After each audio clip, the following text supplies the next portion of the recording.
అష్టాదశ శక్తిపీఠాలు. శక్తికి ప్రతిరూపమైన అమ్మవారి రూపాలు ఎన్నెన్నో. ఆదిశక్తిగా, పరాశక్తిగా, జగన్మాతగా, లోకేశ్వరిగా విభిన్న రూపాల్లో పూజలందుకునే ఆ తల్లి మహాశక్తి స్వరూపిణి. శక్తికి రూపమైన ఆ తల్లి కొలువైన పరమ పవిత్ర దివ్యధామాలు అష్టాదశ శక్తిపీఠాలు. ఈ శక్తిపీఠాలు ఏవి, ఎన్ని? ఈ విషయంలో భిన్నాభిప్రాయాలు కనబడతాయి. 18 అని, 52 అని, 108 అని ఇలా విభిన్న సంఖ్యను చెబుతూ ఉంటారు. అయితే వీటిలో 18 ప్రధానమైన శక్తిపీఠాలను అష్టాదశ శక్తిపీఠాలుగా పరిగణిస్తాం. అసలు ఈ అష్టాదశ శక్తిపీఠాలు ఎలా ఏర్పడ్డాయి, ఎందుకు ఏర్పడ్డాయి, ఎప్పుడు ఏర్పడ్డాయి తెలుసుకుందాం. లంకాయాం శాంకరీదేవి కామాక్షి కాంచికాపురే, ప్రద్యుమ్నే శృంగళాదేవి, చాముండి క్రౌంచపట్టణే, అలంపురే జోగులాంబ, శ్రీశైలే భ్రమరాంబిక, కొల్హాపురే మహాలక్ష్మి, మాహూర్యే ఏకవీరిక, ఉజ్జయిన్యాం మహాకాళి, పీఠిక్యాం పురుహూతిక, ఓఢ్యాయాం గిరిజాదేవి, మాణిక్యా దక్షవాటికే, హరిక్షేత్రే కామరూప, ప్రయాగే మాధవేశ్వరి, జ్వాలాయాం వైష్ణవీదేవి, గయా మాంగళ్య గౌరిక, వారణాస్యాం విశాలాక్షి, కాశ్మీరేషు సరస్వతి. అష్టాదశసు పీఠాని యోగినామపి దుర్లభం, సాయంకాలే పఠేన్నిత్యం, సర్వశత్రువినాశనం, సర్వరోగహరం దివ్యం, సర్వసంపత్కరం శుభం అంటూ ఆదిశంకరాచార్యుల వారు చెప్పిన శ్లోకాన్నే అష్టాదశ శక్తిపీఠాల విషయంలో ప్రామాణికంగా తీసుకుంటున్నాం. వీటిలో 12 శక్తిపీఠాలు మన దేశంలోని వివిధ రాష్ట్రాల్లో ఉండగా, శ్రీలంకలో ఒకటి, మరొకటి ప్రస్తుత పాక్ ఆక్రమిత కాశ్మీర్లోనూ ఉన్నాయి. ఈ 18 శక్తిపీఠాల్లో గయా, పిఠాపురం, జాజ్పూర్ అనే 3 గయా క్షేత్రాలుగాను, శ్రీశైలం, ఉజ్జయిని అనే 2 జ్యోతిర్లింగ క్షేత్రాలుగా కూడా ఉండడం మరో విశేషం. ఖండించబడిన సతీదేవి శరీర భాగాలు పడిన స్థలాలు శక్తిపీఠాలుగా మారి భక్తులకు, ముఖ్యంగా సాధకులకు ఆరాధనా స్థలాలయ్యాయి. సాక్షాత్తు శివుడి అర్ధాంగి, జగజ్జనని అయిన సతీదేవి శరీరం ఖండించబడమేంటి? దీని వెనక పెద్ద పురాణ కథనమే ఉంది. బ్రహ్మ బొటనవేలు నుండి ఆవిర్భవించిన దక్ష ప్రజాపతికి కలిగిన కుమార్తెలలో సతీదేవిని రుద్రుడికిచ్చి వివాహం చేశారు. ఒకప్పుడు ప్రజాపతులందరూ కలిసి దీర్ఘ సత్రయాగం చేశారు. సమస్త దేవతలు హాజరైన ఆ యజ్ఞానికి దక్ష ప్రజాపతి కూడా వచ్చాడు. ఆయనను చూసి చూడడంతోనే అందరూ లేచి నిలబడ్డారు. కాని బ్రహ్మదేవుడు, శివుడు మాత్రం లేవలేదు. బ్రహ్మ పెద్దవాడు కాబట్టి ఆయన లేవనవసరం లేదు. కాని శివుడు వరుసకు దక్ష ప్రజాపతికి అల్లుడు, మామగారు పితృ సమానుడు. కాబట్టి దక్ష ప్రజాపతి తాను లోపలికి వచ్చినప్పుడు అల్లుడైన శివుడు లేచి నిలబడి గౌరవించకపోవడం చూసి తనను అవమానించినట్టుగా భావించాడు. కోపోద్రిక్తుడయ్యాడు. అనేక విధాలుగా నిందించాడు. ఇక ఆ వైరం అలా కొనసాగుతూనే ఉంది. ఆ తరువాత ఒకసారి దక్ష ప్రజాపతి బృహస్పతి యాగం చేశాడు. ఆ యాగానికి సమస్త దేవతల్ని, ప్రముఖుల్ని ఆహ్వానించాడు. కాని కూతురు సతీదేవిని, అల్లుడు శివుణ్ణి మాత్రం పిలవలేదు. యాగానికి తరలి వెళుతున్న వారి ద్వారా విషయం తెలుసుకున్న దాక్షాయణీదేవి భర్త శివుడి దగ్గరకు వెళ్ళి సంగతి చెప్పి యాగానికి మనము వెళదాం అని అడిగింది. కాని ఆహ్వానం లేని చోటికి వెళ్లడం మంచిది కాదని చెప్పాడు శివుడు. కాని పుట్టింటికి వెళ్లడానికి ఆడపిల్లకు ఎలాంటి ఆహ్వానం అక్కరలేదు, ఎప్పుడైనా వెళ్ళవచ్చు. కాబట్టి తన తండ్రి ఘనంగా చేస్తున్న యాగానికి వెళదామంది అమ్మవారు. శివుడు వారిస్తున్నా ఆగకుండా తన పుట్టింటికి వెళ్లడానికి తనకు ఆహ్వానం ఎందుకు, ఎప్పుడైనా ఎలాగైనా వెళ్లవచ్చు అనుకుంటూ ప్రమథగణాలను వెంటబెట్టుకుని దక్ష ప్రజాపతి చేస్తున్న యాగానికి బయలుదేరింది. అయితే పిలవని పేరంటానికి వచ్చిన కూతుర్ని ఆదరించడం కాదు కదా, కనీసం పలకరించనైనా లేదు దక్ష ప్రజాపతి. పైగా అందర్లో అవమానించడమే కాకుండా అల్లుడైన శివుణ్ణి కూడా నిందించాడు. తండ్రి చేస్తున్న శివనిందను, అవమానాన్ని భరించలేని సతీదేవి అక్కడే యోగాగ్నిలో తనువు చాలించింది. ఈ విషయం తెలుసుకున్న శివుడు క్రోధంతో వీరభద్రుణ్ణి సృష్టించి దక్షయాగాన్ని ధ్వంసం చేశాడు. దాక్షాయణీదేవి సూక్ష్మదేహాన్ని పరమేశ్వరుడు తన భుజంపై వేసుకుని విలయ తాండవం చేస్తాడు. బ్రహ్మాది దేవతలు ఈ తాండవానికి భయంతో కంపించిపోయి విష్ణువు వద్దకు వెళ్ళి ప్రార్థించారు. ఆ ప్రళయ తాండవానికి అడ్డుకట్ట వేయడానికి విష్ణువు తన సుదర్శన చక్రంతో సతీదేవి శరీరాన్ని ఖండాలుగా విభజించి శివుడిని మామూలు స్థితికి వచ్చేలా చేసి కర్తవ్యోన్ముఖుడిని చేశాడు. అలా ఖండించబడిన సతీదేవి శరీర ఖండాలు, ఆభరణాలు పడిన ప్రదేశాలు శక్తి క్షేత్రాలుగా వెలిశాయి. వాటిలో ప్రధాన శరీర భాగాలు పడ్డ ప్రదేశాలు అష్టాదశ శక్తిపీఠాలుగా, మిగిలినవి 52 శక్తిపీఠాలుగా, 108 శక్తి క్షేత్రాలుగా ప్రసిద్ధి చెందాయి. ప్రతి శక్తిపీఠంలోనూ అమ్మవారు శివుడితో కలిసి దర్శనమిస్తుంది. మరి ఆ అష్టాదశ శక్తిపీఠాల విశేషాలేంటో, ఎక్కడెక్కడ ఉన్నాయో ఇప్పుడు చూద్దాం. లంకాయాం శాంకరీదేవి. శాంకరీదేవి శక్తిపీఠం. అష్టాదశ శక్తిపీఠాలలో ముందుగా చెప్పుకోవలసింది శక్తి స్వరూపుని శాంకరీదేవి.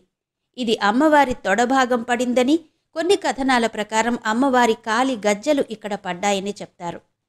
నేటి శ్రీలంకలో ట్రింకోమలి పట్టణానికి సమీపంలో సముద్రంలోకి చొచ్చుకుని వచ్చినట్టున్న కొండపై ఉన్న శిథిలాలయాన్నే శాంకరీదేవి ఆలయంగా చెప్తారు. ప్రస్తుతం అక్కడ స్తంభం మాత్రమే ఉంటుంది. త్రేతాయుగంలో రావణాసురుడు లోకనాథుడైన పరమేశ్వరునితో పాటు శాంకరీదేవిని నిత్యం పూజించినట్టు పురాణ కథనం. ధర్మం తప్పనంత వరకు అక్కడ కొలువై ఉంటానని రావణాసురునికి మాట ఇచ్చిందట శాంకరీదేవి. కొంతకాలానికి రావణుడు సీతమ్మ వారిని చెరబట్టినందువల్ల శ్రీలంక నుంచి శాంకరీదేవి అంతర్ధానమైపోయిందని, రావణ సంహారానంతరం తరువాత మళ్లీ అమ్మవారు లంకలో మహర్షుల చేత ప్రతిష్ఠించబడిందని ఒక కథనం. నేటి శ్రీలంకలో పశ్చిమ సముద్ర తీరాన గల ట్రింకోమలైలో గల దేవియే శాంకరీదేవి. జాఫ్నా తీర ప్రాంతంలో ట్రింకోమలై పట్టణానికి సమీపంలో సముద్రంలోకి చొచ్చుకుని వచ్చినట్టున్న కొండపై శాంకరీదేవి ఆలయం శక్తిపీఠం ఉంది. ఈ ప్రాంతాన్ని తిరుకోణేశ్వరం, త్రికోణమలై అని కూడా పిలుస్తారు. తిరుకోణమలైనే ఇప్పుడు ట్రింకోమలై అని పిలుస్తున్నారు. దానినే కోనేశ్వరం శాంకరీదేవి ఆలయంగా కూడా పిలుస్తారు. 17వ శతాబ్దంలో పోర్చుగీసు వారి దాడిలో ఇక్కడి ఆలయం ధ్వంసమైంది. శతాబ్దాల తరబడి ఈ ఆలయాన్ని ఎవ్వరూ పట్టించుకోలేదు. 2005లో శ్రీలంక ప్రభుత్వం ఆలయాన్ని పునర్నిర్మింపచేసింది. అప్పటి నుంచి శాంకరీదేవి ఆలయం ప్రముఖ సందర్శనీయ కేంద్రంగా నిలుస్తోంది. మరో శక్తిపీఠం కామాక్షి శక్తిపీఠం. కామాక్షి కాంచికాపురే. సతీదేవి వీపు భాగం పడిన ప్రదేశం కాంచీపురం. ఇక్కడ అమ్మవారు కామాక్షిదేవిగా కొలువు తీరింది. ఈ క్షేత్రం తమిళనాడులోని చెన్నై పట్టణం నుండి 75 కిలోమీటర్ల దూరంలో ఉంది. కా అంటే సరస్వతి రూపం, మా అనేది లక్ష్మీదేవి రూపం, అక్షి అంటే కన్ను అని అర్థం. కంచిలో అమ్మవారు సరస్వతిగా, లక్ష్మిగా 2 కన్నులుగా నివసిస్తున్నది అని ప్రతీతి. కామాక్షిదేవి ఆలయాన్ని గాయత్రి మండపంగా పిలుస్తారు. ఇక్కడ అమ్మవారు శ్రీ కామాక్షి, శ్రీ బిలహాసం, శ్రీచక్రం అనే 3 రూపాల్లో దర్శనమిస్తుంది.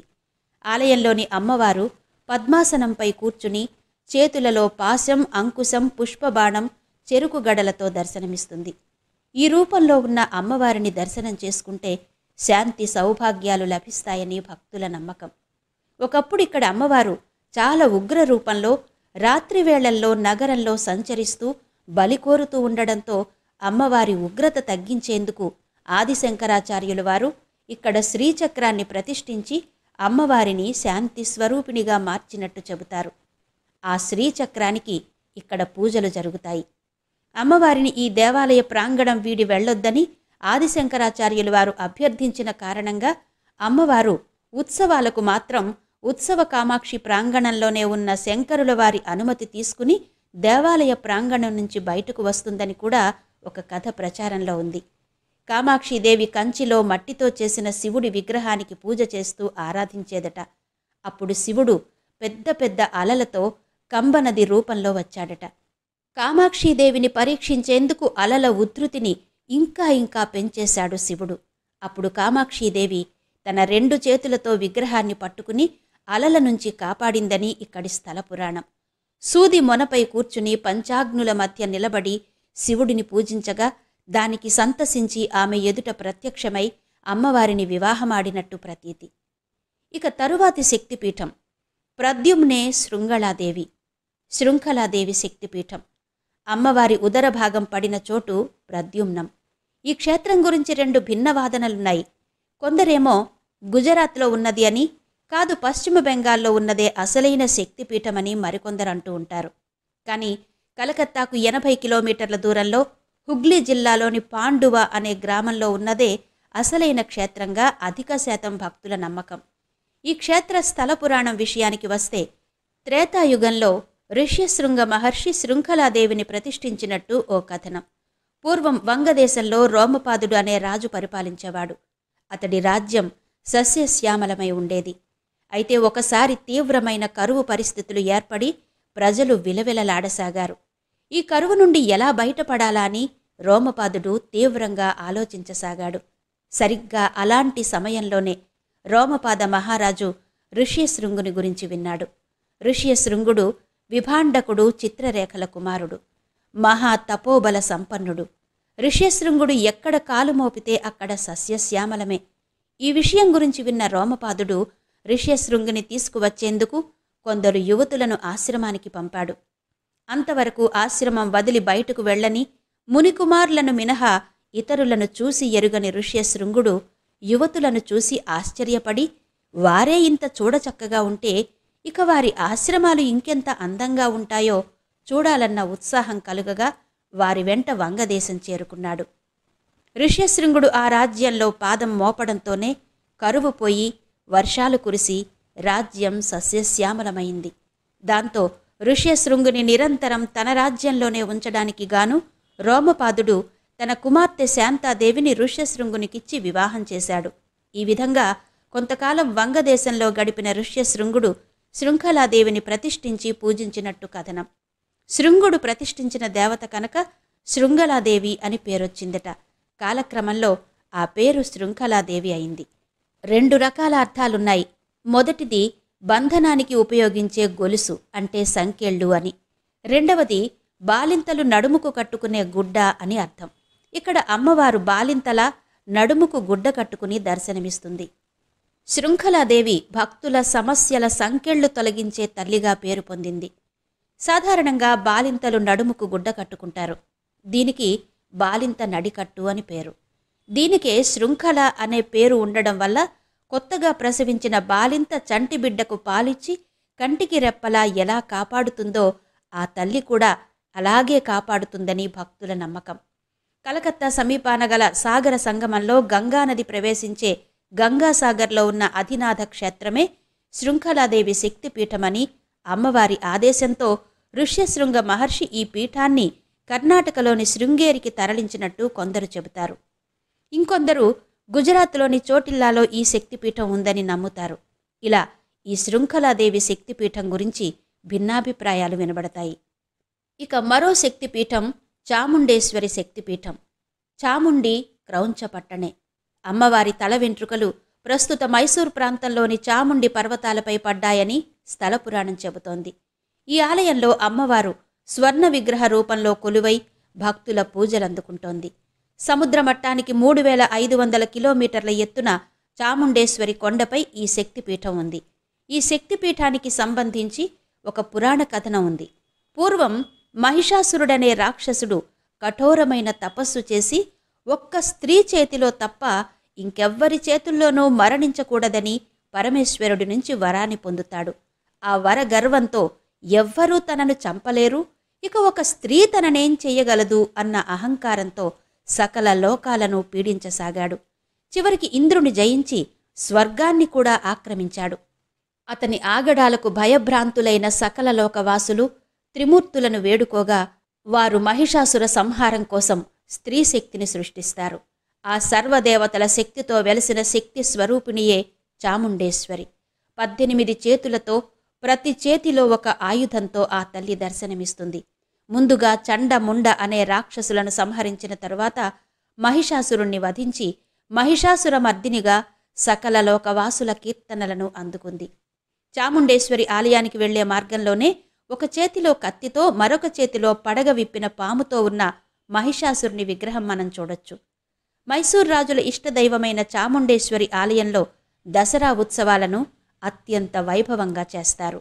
ఈ ఉత్సవాలను చూసేందుకు దేశ విదేశాల నుంచి వేలాది మంది యాత్రికులొస్తూ ఉంటారు. ఇక తరువాతి శక్తిపీఠం జోగులాంబ శక్తిపీఠం. ఆలంపురే జోగులాంబ. సతీదేవి దంతాలు ఇక్కడ పడ్డాయని, అందులోనూ అమ్మవారి పై దవడ భాగం అలంపూర్లో పడినట్టు పురాణాలు చెబుతున్నాయి. కింది దవడ కంటే పై దవడ కాస్త వేడిగా ఉంటుంది. అందువల్లే ఇక్కడ తల్లి రౌద్రస్వరూపిణిగా వెలిసిందని చెప్తారు. అమ్మవారు ఉగ్ర రూపంలో ఉండడంతో ఆమెను శాంతింపచేసేందుకు ఆలయం కింది భాగంలో జలగుండం ఏర్పాటు చేసి నీటితో ఉంచుతారని చెప్తారు. మిగతా చోట్ల స్త్రీదేవతలకు తల వెంట్రుకలు వెనక్కి ఉంటే ఇక్కడ మాత్రం పైకి ఉంటాయి. ఇలా ఉండడాన్ని జట అంటారు. పరమేశ్వరుడికి మాత్రమే ఇలా జట ఉండడం మనకు తెలుసు. దేవతల్లో జోగులాంబకి మాత్రమే ఇలా ఉంటుంది. జటాజూటదారి అయిన ఆ తల్లి తల వెంట్రుకల్లో బల్లి, తేలు, గుడ్లగూబ, కపాలం కనబడతాయి. వీటితో పాటు అమ్మవారు ప్రేతాసనంలో ఉంటారు. ఈ 5 ఇక్కడి ప్రత్యేకతలు. పరమేశ్వరుడు ఎక్కువ కాలం శ్మశానవాసి కాబట్టి దేవి కూడా ఆయనలో భాగమని చెప్పడానికే ఈ ప్రత్యేకతలు ఉంటాయని ఓ కథనం. తెలంగాణ రాష్ట్రంలోని మహబూబ్ నగర్ జిల్లాలో కర్నూలుకు 10 కిలోమీటర్ల దూరంలో ఉన్న ప్రాచీన ఆలయం ఆలంపూర్ జోగులాంబ. ఇంట్లో జరిగే శుభాశుభాలకు అమ్మవారు ప్రతిరూపమని చెప్తారు. అందుకే జోగులాంబ అమ్మవారిని గృహచండిగా పేర్కొంటారు. వాస్తుదోష నివారణలకు కూడా ఈ జోగులాంబ అమ్మవారిని మొక్కితే త్వరగా ఫలితం లభిస్తుందని భక్తుల నమ్మకం.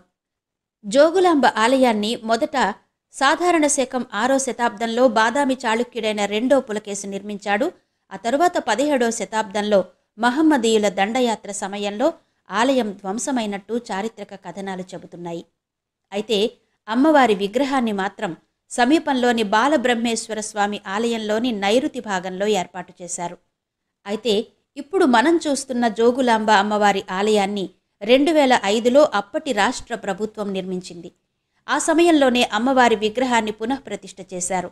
పూర్వం ఈ ప్రాంతాన్ని హమతాపూర్, అమలాపూర్ అని పిలిచేవారట. జిల్లా కేంద్రం గద్వాల్కు 60 కిలోమీటర్ల దూరంలో ఉంటుంది. ఇక ఈ క్షేత్రంలో బ్రహ్మదేవుడి ఆలయం కూడా ఉండడం విశేషం. ఇక్కడ నవబ్రహ్మల ఆలయాలు కూడా మనం చూడొచ్చు. మరో శక్తిపీఠం భ్రమరాంబికాదేవి శక్తిపీఠం. శ్రీశైలే భ్రమరాంబిక. అష్టాదశ శక్తిపీఠాలలో 6వ శక్తిపీఠం శ్రీశైలం. ఇక్కడ కొలువైన భ్రమరాంబికాదేవి భ్రామరీ శక్తితో విరాజిల్లుతుంది. శ్రీశైలం 12 జ్యోతిర్లింగాలలో కూడా విశిష్ట స్థానం పొందింది. ఆంధ్రప్రదేశ్లోని కర్నూలు జిల్లాలో సముద్ర మట్టానికి 1500 అడుగుల ఎత్తులో, మార్కాపురానికి 80 కిలోమీటర్ల దూరంలో దట్టమైన అడవులు, పర్వతాల మధ్య ఉంటుంది ఈ క్షేత్రం. సతీదేవి కంఠభాగం ఈ ప్రదేశంలో పడిందని చెప్తారు. అరుణాసురుడనే రాక్షసుడు ఇక్కడి ప్రజలను, మునులను ఆందోళనకు గురిచేసేవాడు. 2 కాళ్ళు 4 కాళ్ల జీవులతో మరణం లేకుండా వరాన్ని పొందిన అతన్ని సంహరించడానికి అమ్మవారు తుమ్మెద అంటే భ్రమరం రూపంలో వచ్చి అతన్ని సంహరించింది. అమ్మవారు ఇక్కడ ఇప్పటికీ కూడా భ్రమర రూపంతో తిరుగుతూ ఉంటుందని చెబుతారు. దానికి గుర్తుగానే అమ్మవారిని ఇప్పటికీ అక్కడ తుమ్మెద రూపంలో ఉన్న రెక్కలతో అలంకారం చేస్తారు. ఇక తరువాతి శక్తిపీఠం మహాలక్ష్మి శక్తిపీఠం. కొల్హాపురే మహాలక్ష్మి. మహారాష్ట్రలోని పూణేకి 300 కిలోమీటర్ల దూరంలో కొల్హాపూర్లో వెలిసిన అమ్మ మహాలక్ష్మి అవతారం. ఇక్కడ సతీదేవి నేత్రాలు పడ్డాయని చెబుతారు. ఈ అమ్మవారిని స్థానికులు ప్రేమగా అంబాబాయి అని పిలుచుకుంటారు. సాధారణంగా మహాలక్ష్మి అంటే శ్రీ మహావిష్ణువు పత్ని లక్ష్మీదేవి అని భావిస్తాము. కానీ ఇక్కడ వెలసిన మహాలక్ష్మీదేవి అంటే విష్ణుపత్ని లక్ష్మి అనుకోకూడదు. 18 భుజాలతో రజోగుణంతో విలసిల్లుతున్న మహాశక్తి పార్వతీదేవే ఈ మహాలక్ష్మి అని పండితులు చెబుతుంటారు. ఇక్కడ అమ్మవారి పాదాలపై ఏడాదికి 3 సార్లు సూర్యకిరణాలు పడతాయి. అలా సూర్యకిరణాలు పడే రోజులలో కిరణోత్సవాలు వైభవంగా జరుగుతాయి. అమ్మవారి తలపై ఆదిశేషుడు తన 5 పడగలతో ఛత్రం పడుతున్నట్టుగా ఉంటాడు. నల్లటి ముఖంతో దివ్యాభరణాలతో వెలిగిపోయే ఈ అమ్మవారిని చూడడానికి 2 కన్నులు సరిపోవు. కొల్హాపూర్ను అవిముక్త క్షేత్రంగా వ్యవహరిస్తారు. మరి ఈ క్షేత్ర స్థల పురాణం ఎలా ఉందో చూద్దాం. అగస్త్య మహాముని అచంచల శివభక్తుడు. ప్రతి సంవత్సరం కాశీకి వెళ్లి విశ్వనాథుణ్ణి దర్శించుకునేవాడు. అయితే వృద్ధాప్యంలో అగస్త్యుడికి సుదూరంలో ఉన్న కాశీనగరాన్ని దర్శించుకోవడం కష్టమనిపించి శివుడు గురించి తపస్సు చేశాడు. శివుడు ప్రత్యక్షమై వరం కోరుకోమన్నాడు. అగస్త్యుడు తాను వయోభారంతో తరచుగా కాశీలో ఉన్న విశ్వనాథుణ్ణి దర్శించుకోలేకపోతున్నానని, కాశీకి ప్రత్యామ్నాయంగా తనకో క్షేత్రాన్ని చూపిస్తే అక్కడే తాను శివుణ్ణి దర్శిస్తానని కోరాడు. కాశీతో సమానమైన ప్రాశస్త్యం గల నగరం కొల్హాపురమని, శ్రీ మహాలక్ష్మి అమ్మవారు కొలువై ఉన్న ఆ క్షేత్ర సందర్శనం తనను కాశీలో దర్శించునంత పుణ్య ఫలితాన్నిస్తుందని చెప్పాడట.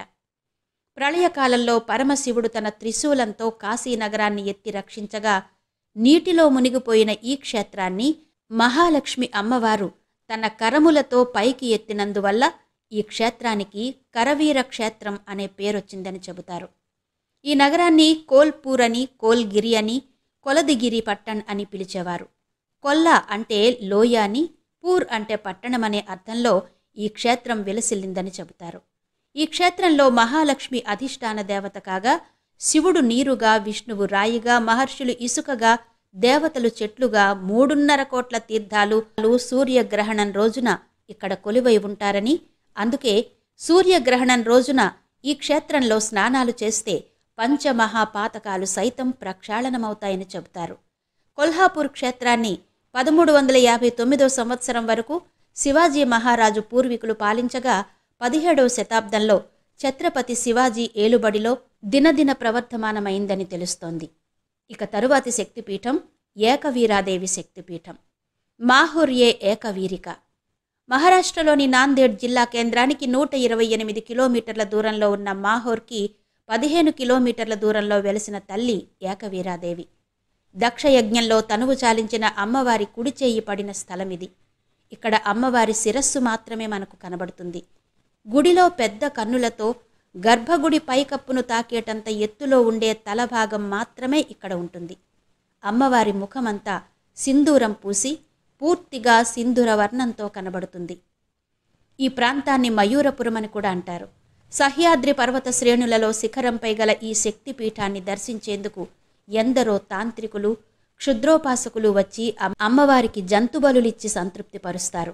ఈ క్షేత్రాన్ని ఛత్రపతి శివాజీ దర్శించినట్టుగా చరిత్రకారులు అభిప్రాయపడుతున్నారు. ఇక్కడ ఉన్న 3 కొండలలో ఒకదానిపై అత్రి అనసూయలు, రెండవ దానిపై దత్తాత్రేయుడు, మూడవ దానిపై ఏకవీరాదేవి ప్రతిష్ఠితమయ్యారు.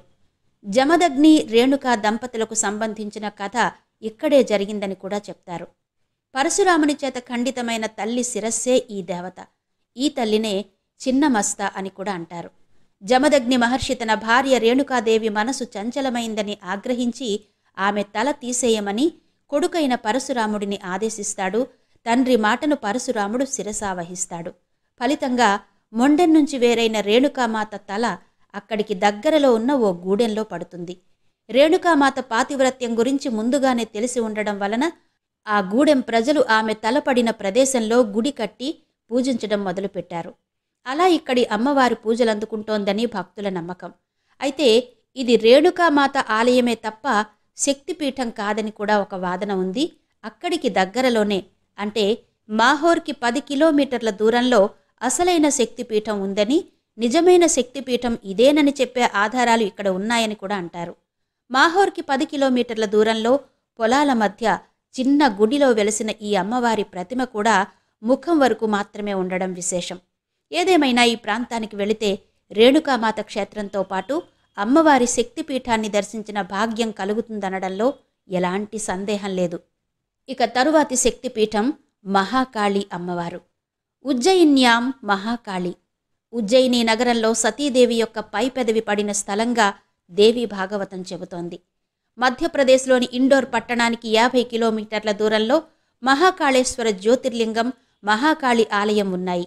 అజ్ఞానం, చీకటి, శత్రుభయాలను పోగొట్టడానికి శక్తి స్వరూపిణి అయిన అమ్మవారు మహాకాళి రూపంలో ఉజ్జయినిలో కొలువై ఉన్నారు. గృహకాళిగా పూజలందుకుంటోంది. ఈ క్షేత్రాన్ని భూమికి నాభిగా పేర్కొంటారు. ప్రతి 12 సంవత్సరాలకు ఒకసారి ఇక్కడ కుంభమేళా ఉత్సవం జరుగుతుంది.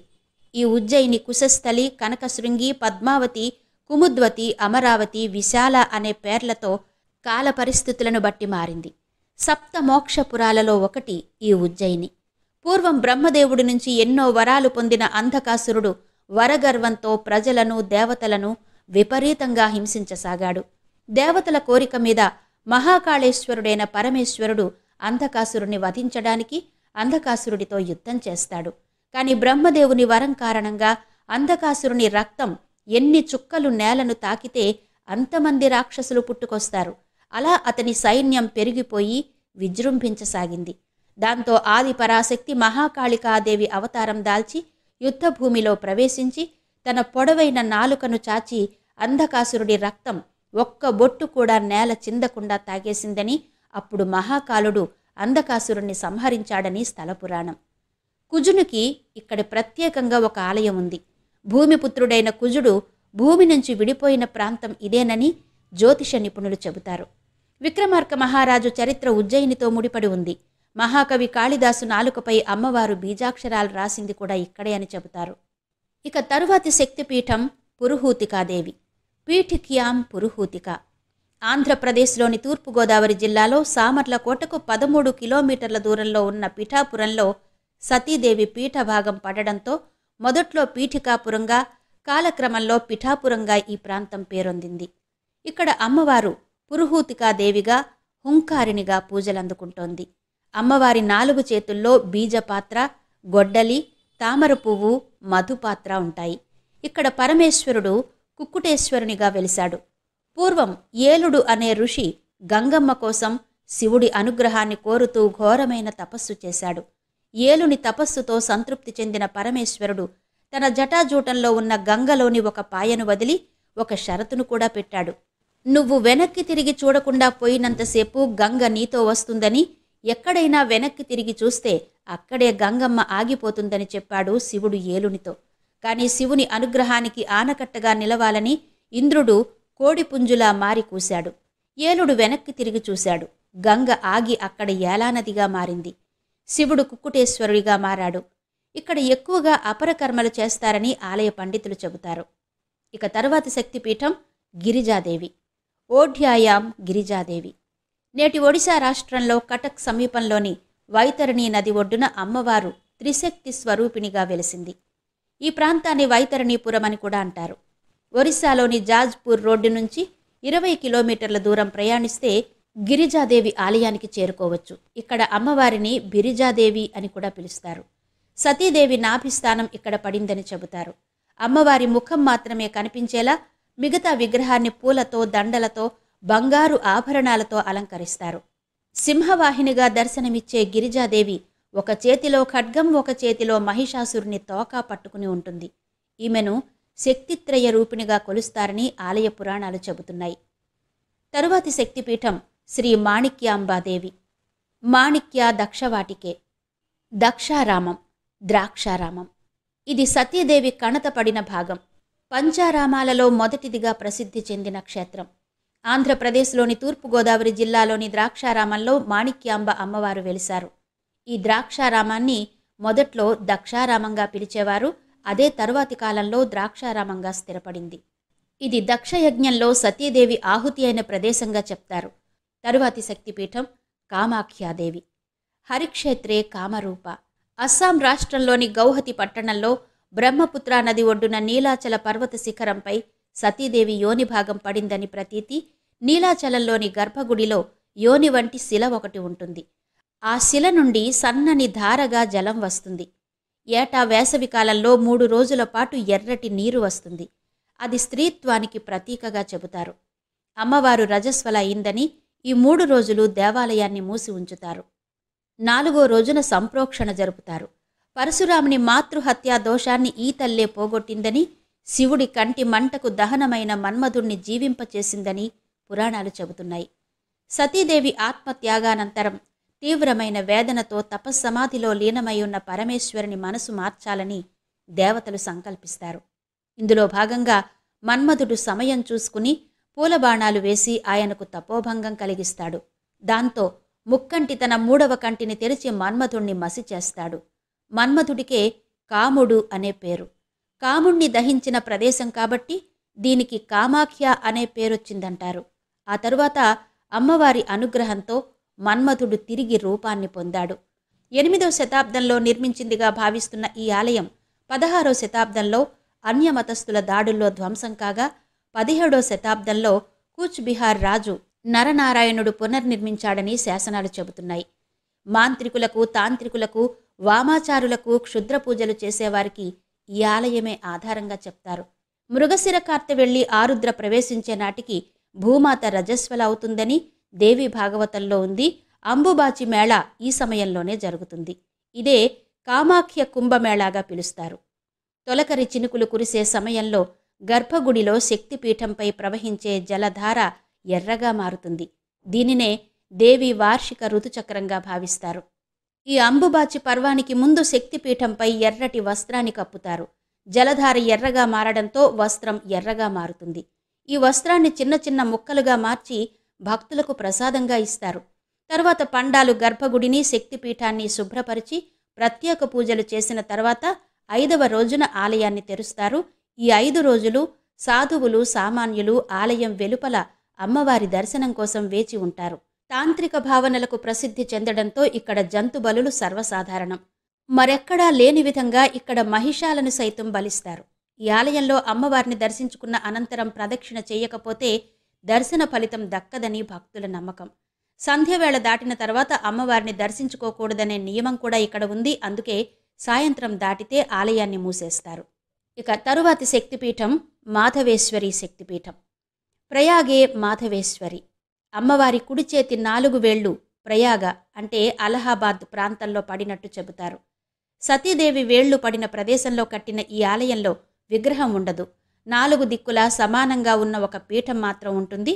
దానిపై ఒక వస్త్రాన్ని హుండీలాగా వేలాడదీసి కింద ఉయ్యాల కడతారు.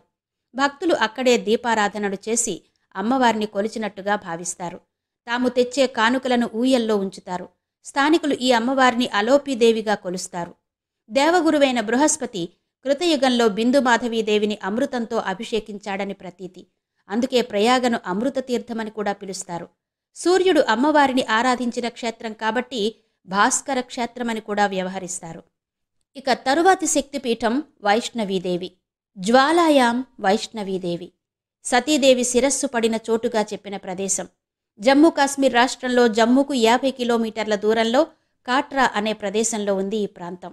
అక్కడి నుండి గుర్రాల మీద లేదా హెలికాప్టర్లో కొండపైకి వెళ్లి జ్వాలాముఖి లేదా వైష్ణోదేవి ఆలయాన్ని దర్శించుకోవచ్చు. మొఘల్ చక్రవర్తి అక్బర్ పాదుషా తయారు చేయించి తన స్వహస్తాలతో మోస్తూ కొండపైకి నడిచి వెళ్లి అమ్మవారికి సమర్పించిన వెండి గొడుగు నేటికి కూడా ఈ ఆలయంలో ఉంటుంది.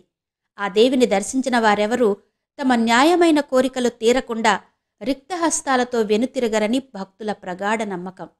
సముద్ర మట్టానికి 5200 అడుగుల ఎత్తులో త్రికూట పర్వత గుహలో వెలిసిన వైష్ణోదేవి భక్తులు అడిగే న్యాయమైన కోర్కెలు తీర్చే చల్లని తల్లి. ఈ ఆలయం ఎన్నేళ్ల క్రితం వెలిసింది అన్నదానికి ఆధారాలు లేవు. కానీ భూగర్భ శాస్త్రవేత్తల పరిశోధనలో ఈ ఆలయం ఉన్న గుహ 1 మిలియన్ సంవత్సరాల పూర్వం నుంచి ఉందని కనుగొన్నారు. మొట్టమొదట పాండవుల కాలంలోనే ఇక్కడ శక్తి పూజలు ప్రారంభమయ్యాయని, వారే ఈ ప్రాంతంలో దేవీ ఆలయాలు నిర్మించారని ఇంకో కథనం. జమ్మూలోని పర్వత సానువుల్లో ఉన్న అమ్మవారి ఆరాధన ఎప్పుడు మొదలైంది అనేది ఖచ్చితంగా చెప్పలేము. కానీ పిండీలు అని పిలువబడే మూర్తులు 3 కొన్ని లక్షల సంవత్సరాలుగా అక్కడ ఉన్నాయని భూగోళ శాస్త్రజ్ఞులు తెలియజేస్తున్నారు. ఇక్కడ సతీదేవి శిరస్సు పడిన కారణంగా కొన్ని సంప్రదాయాలు శక్తిపీఠాలన్నిటిలో కూడా ఈ పీఠాన్నే అత్యంత శక్తివంతమైందిగా భావిస్తాయి. కొన్ని సంప్రదాయాలు వారు మాత్రం అమ్మవారి కుడి చెయ్యి ఇక్కడ పడిందని చెప్తారు. అయితే కొన్ని గ్రంథాలు మాత్రం అమ్మవారి కుడి చెయ్యి కాశ్మీరంలో పడిందని చెబుతున్నాయి. తరువాతి శక్తిపీఠం మంగళగౌరి. గయా మాంగళ్య గౌరిక. బీహార్ రాష్ట్రంలో పాట్నాకు 75 కిలోమీటర్ల దూరంలో ఉంది గయా క్షేత్రం. సతీదేవి అమ్మవారి వక్షోజాలు ఇక్కడ పడ్డాయని చెబుతారు. ఇక్కడ అమ్మవారు మంగళగౌరిగా కొలువు తీరి ఉంది. ఈ ఆలయానికి దగ్గరలోనే బుద్ధగయ, బోధివృక్షం, బౌద్ధాలయాలు కూడా ఉంటాయి. గయలో పితృదేవతలకు పిండ ప్రదానం చేయాలని ప్రతి హిందువు కూడా కోరుకుంటాడు. తనను తాకిన ప్రతి జీవికి మోక్షం వచ్చేలా విష్ణుమూర్తి వరం పొందిన గయాసురుడు పర్వతాకారంలో ఉన్న ప్రాంతం ఇది. గయాసురుడు శరీరాన్ని విపరీతంగా పెంచి అందరికీ మోక్షాన్ని ఇచ్చే సందర్భంలో అతని శరీరం పెరగకుండా ధర్మశిలను అతని శిరస్సుపై ఉంచి దానిపైకి విష్ణువును ఆవాహన చేసినట్టు ఒక పురాణ కథ ఉంది. విష్ణుమూర్తి సహోదరి అయిన మాంగళ్య గౌరి ఈ క్షేత్ర స్వరూపిణి అని పండితులు చెబుతున్నారు. శ్రాద్ధ కర్మలు ఇక్కడ ఎక్కువగా జరుగుతూ ఉంటాయి. ఇక తరువాతి శక్తిపీఠం వారణాస్యాం విశాలాక్షి. విశాలాక్షి శక్తిపీఠం. సతీదేవి మణికట్టు పడిన స్థలంగా కాశీ క్షేత్రాన్ని చెబుతారు. శివుడి విశిష్ట స్థానంగా కూడా కాశీని చెబుతారు. కాశీని వారణాసి అని కూడా పిలుస్తారు. వరుణ, అసి అనే 2 నదుల సంగమ స్థానంగా ఈ ప్రాంతం వారణాసిగా ప్రసిద్ధి చెందింది. గంగా స్నానం, విశ్వేశ్వరుడు విశాలాక్షి దర్శనం నయనానందకరం, శుభకరం. శివుడి కన్నులు మూసి లోకాన్ని చీకటి చేసిన పాపానికి గాను నల్లగా మారిన గౌరి అన్నదాన పుణ్యంతో తిరిగి బంగారు వర్ణంలోకి మారిన క్షేత్రం కాశీ అని ఓ కథనం. శివుడి వైభవాన్ని విశాల నేత్రాలతో చూసిన తల్లి శక్తిపీఠంగా వెలసినదే విశాలాక్షి పీఠమని పురాణాలు చెబుతున్నాయి. అటువంటి ఈ పుణ్యస్థలిలో భక్తులను బ్రోచే జగన్మాత విశాలాక్షిగా కొలువైంది. ఈ శక్తిపీఠంలో విశాలాక్షి గర్భాలయంలో 2 రూపాలతో దర్శనమిస్తుంది. ఒక రూపం స్వయంభువు, మరొక రూపం అర్చామూర్తి. మనం ఆలయంలోకి ప్రవేశించగానే ముందుగా అర్చామూర్తిని, అటు పిమ్మట స్వయంభువును దర్శించుకోవాలి. పసుపు కుంకుమలతో ప్రకాశిస్తూ పుష్పమాలాలంకృతురాలైన ఆమెను మనసారా పూజిస్తే కోరిన కోరికలు తప్పక నెరవేరుతాయని భక్తుల నమ్మకం. ఇక మరో శక్తిపీఠం సరస్వతీ శక్తిపీఠం. కాశ్మీరేషు సరస్వతి. ఇక్కడ సతీదేవి చేయి పడిందని కొందరు, కుడి చెంప పడిన స్థలమని మరికొందరు చెబుతారు. ఇక్కడ సరస్వతీదేవిని కీర్వాణి అని, కీర్ భవాని అని పిలుస్తారు. ఇదే శారదా పీఠం. ప్రస్తుతం ఇది పాకిస్తాన్ ఆక్రమిత కాశ్మీర్లో నీలం నది ఒడ్డున ఉంది. ఈ నీలం నదిని భారతదేశంలో కిషన్ గంగా అని పిలుస్తారు. అయితే ప్రస్తుతం ఈ ఆలయ శిథిలాలు తప్ప మరేమీ లేవిక్కడ. ఈ ప్రాంతం వాస్తవాధీన రేఖకి చేరువలో పాకిస్తాన్ ఆక్రమిత కాశ్మీర్లోని నీలం జిల్లాలో ఉంది. ఈ ఆలయం వల్లనే కాశ్మీర్ని శారదా దేశంగా కూడా పిలుస్తారు. ఇది ఒకప్పుడు కాశ్మీరీ పండితుల విద్యా కేంద్రంగా విరాజిల్లింది. ఇక్కడే ఆదిశంకరుడు సర్వజ్ఞాన పీఠాన్ని అధిష్ఠించాడు. ఒకప్పుడు సంస్కృత పండితులకు, కాశ్మీరీ పండితులకు, హిందూ బౌద్ధ ధర్మాలకు నిలయంగా ఉండేది ఈ ప్రాంతం. ఒక సందర్భంలో పార్వతీ పరమేశ్వరులు విశ్వకర్మతో అందమైన ఇల్లు కట్టించుకుని గృహప్రవేశానికి సిద్ధమవుతారు. శివభక్తుడైన రావణుని పురోహితునిగా నియమిస్తారు. గృహప్రవేశం పూర్తయిన తర్వాత దక్షిణ కోరుకోమంటుంది పార్వతీదేవి. ఆ ఇంటినే దక్షిణగా ఇవ్వమంటాడు రావణుడు. ఆడిన మాట తప్పలేక ఇచ్చేస్తుంది పార్వతీదేవి. తన పుట్టింటికి బాధపడుతూ వెళుతుంది. దారిలో సరస్వతి కనిపించి ఆమెను ఓదారుస్తుంది. వారిద్దరూ కలిసిన ప్రదేశమే ఈ శక్తిపీఠంగా వెలసిందని ఆలయ కథనాలు చెబుతున్నాయి. ఈ ఆలయం చెరువులో ఉంటుంది. అమ్మవారిని దర్శించేందుకు విదేశాల నుంచి కొన్ని వేల మంది వచ్చేవారటిక్కడికి.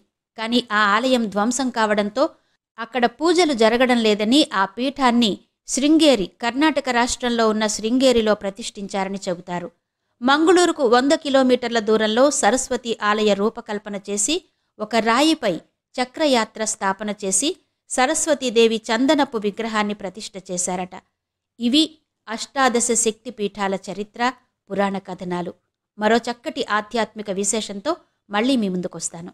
మరి ఈ వీడియో మీద మీ కమెంట్స్ తప్పకుండా తెలియచేస్తారు కదూ. అలాగే శక్తిపీఠాల గురించి పూర్తి వివరాలతో విడివిడిగా ఒక్కొక్క శక్తిపీఠం గురించి కూడా ఒక వీడియో మన ఛానల్లో ఉంది. వీలైతే తప్పకుండా చూడండి. నమస్తే.